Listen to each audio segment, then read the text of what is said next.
नमस्कार. आज आपण मुरगुडमध्ये आलो आहे आणि मुरगुडमधल्या नेमक्या समस्या काय आहेत हे जाणून घेण्याचा प्रयत्न करतो आहे. आणि आत्ता माझ्यासोबत एक उमेदवार आहेत ज्या नगरसेविका पदासाठी उभ्या आहेत. नमस्कार मॅडम. नमस्कार. मी अमृता गौरव मोर्चे, प्रभाग क्रमांक 3मधून उभे आहे. माझं चिन्ह घड्याळ आहे. राष्ट्रवादी काँग्रेस पक्षातर्फे उभारलेली आहे. तर मॅडम, आत्ता कागलमध्ये जे समीकरण बदललं आहे आणि जी युती झाली आहे घाटगे आणि मुश्रीफ यांची, तर तुमचं यावर काय मत आहे?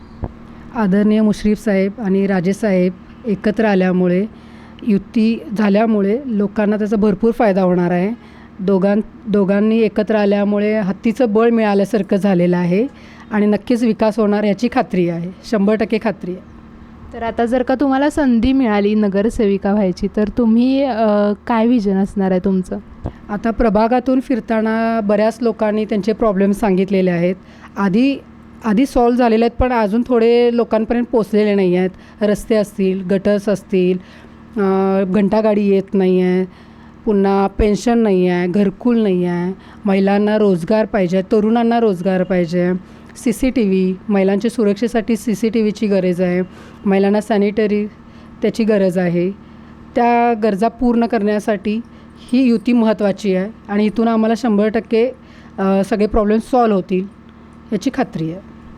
आता तुम्ही म्हणालात की महिलांना सुरक्षिततेसाठी काहीतरी पाहिजे, तर तुम्ही असं कोणतं ठोस काम करणार आहे की महिलांना, आता आपण म्हणतो ना की घर बसल्या काहीतरी काम पाहिजे, तर तुम्ही काय करणार आहात? आता वर्कशॉप घ्यायला पाहिजे, पुन्हा कम्प्युटर शिकवलं पाहिजे, हे सगळे सुशिक्षित राहू देत असं त्याच्यासाठी प्रयत्न करायला पाहिजे.